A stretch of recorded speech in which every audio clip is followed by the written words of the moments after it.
The Utah Jazz lose to the Atlanta Hawks. But let's talk about some of the things that made this one interesting. It's the Hoops Nerd postgame show.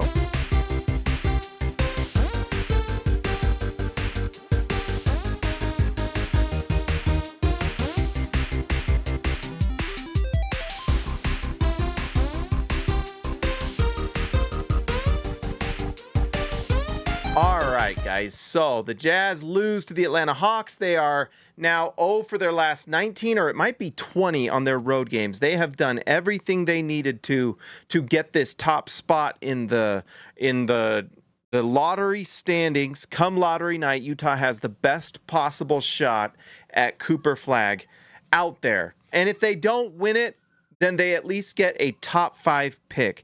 I'm going to be, well, oh, sorry, my kids are up playing and I can hear them. You probably hear them too. It's okay. We'll get through this. Let's see. So the Utah Jazz, they lost again.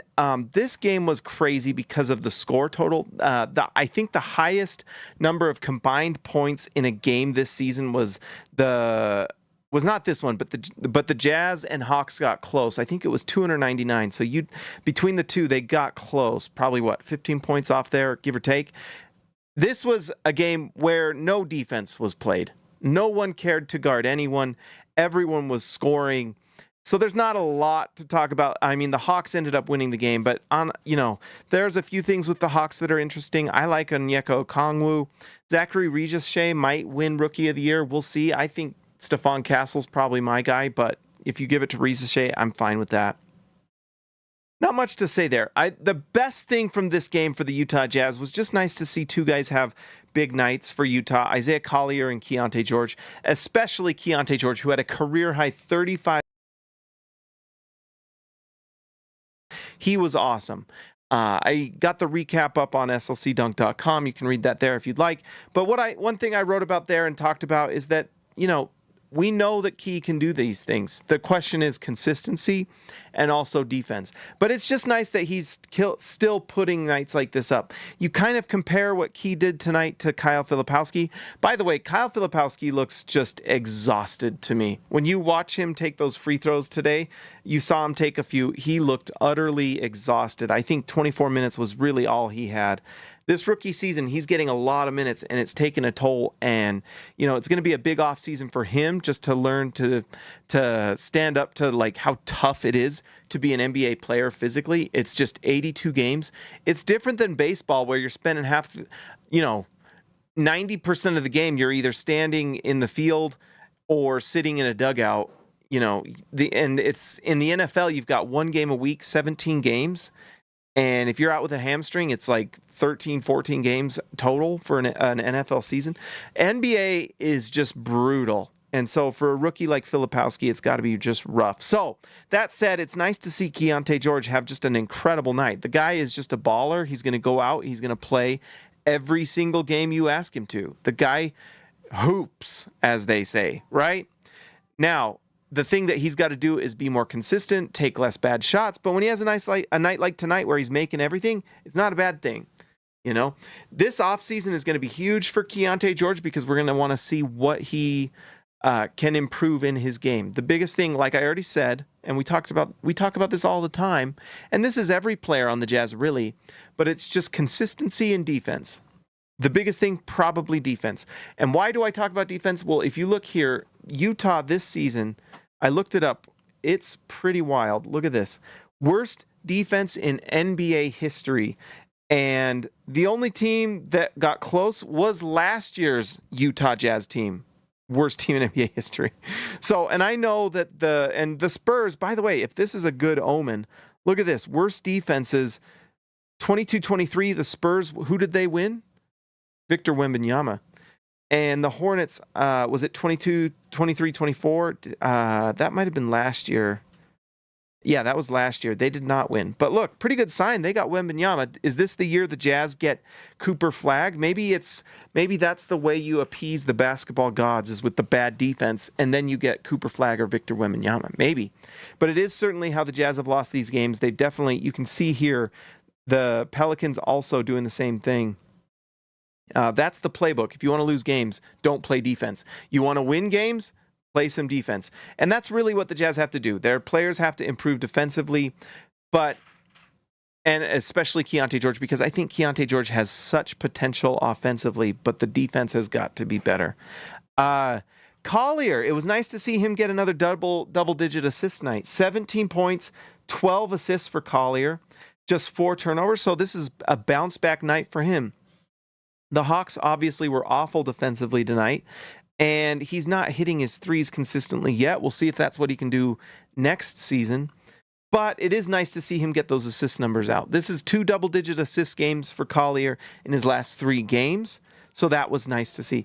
Colin Sexton, he had a really nice offensive night against a terrible defense. 27 points, 6 assists, 5 rebounds. Pretty darn nice. Not much to say with Sexton other than that you know what you're going to get. He's going to be offensively efficient. Defensively, he's going to be really bad. And that's every single game. So that's just kind of where you're at. Sensabaugh also shot the ball pretty well tonight from the floor. And, not much else to say from this one. Oh, I did want to give a shout out to Jaden Springer. And maybe this is why he only played 16 minutes. He actually played really well today. If you go watch that game, 4 for 4 from the field, 1 for 1 from 3. He only played 16 minutes, though, so 9 points in 16 minutes. I almost got the feeling that they pulled him out because he was playing too well. Utah is just not messing around at this point. They want that one spot. It ensures them a top 5 pick. So, we can talk about the draft, and we will definitely once this season is over. But one of the things about this draft is Utah gets that 5 spot, and if anyone drops, Utah has a chance to grab them. If anyone makes a crazy surprise move, like what if one of the top 4 teams picks Derek Queen and decides that's who they want at 3 or 4, they get a little spooked by Ace Bailey or something like that, and Bailey falls to 5. What if Utah, something like that happens? Things like that happen all the time. We've had crazy drafts where insane things happen, where the number 1 pick isn't even who you expect. So we'll see. It's just fantastic for Utah to be there because even if the worst case scenario happens where Utah falls to 5, they still have all the advantages of being the 5 pick, So it's a big deal. Utah's got to be really happy being in that spot. And of course, they have the best odds you can possibly have to get Cooper Flagg. So this is a successful season for the Utah Jazz. Guys, not much else to say in this one. It was an early game. We've only got 3 games left. 3 post-game shows left until the season's over, and then we got Summer League. Can you guys imagine how cool Salt Lake City Summer League is going to be when the Jazz draft Cooper Flagg? Or but I'm trying to speak it into existence. If the Jazz get Cooper Flagg, Salt Lake City Summer League is going to be off the hook. It's going to be crazy. So can't wait to watch that. The lottery is May 12th. That's a long ways away, although it's just 5 weeks until we all have anxiety like crazy. So that's going to be a lot of fun. Let's do the music, guys. Not much else to say tonight. I have a few things I have to get to personally today. So we're going to call this good, but we still got to see if the Jazz win the lottery, right? Tankathon, I don't trust it as much lately. I just have kind of lost my trust with their system because it feels like it's either 1 or 5. It's almost never in between. It feels like there's some weird glitch with it. But let's do it anyway. If the draft were today, what would happen? Let's go. Oh, wait, we got to move over to here. Mock draft. All right, guys. Imagine it's draft night. By the way, our pick going to 21, that's really a bummer.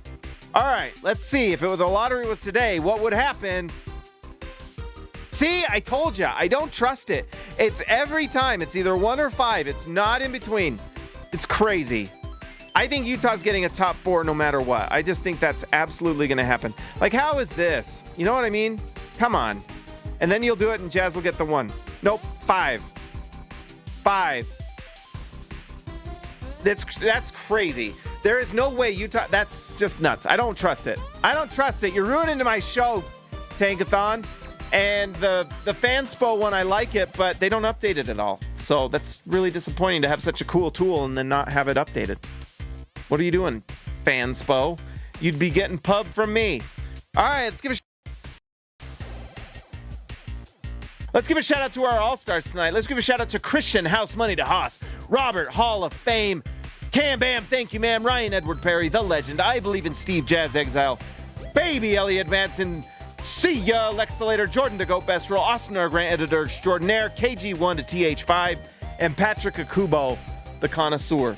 Guys, like and subscribe to the channel. I will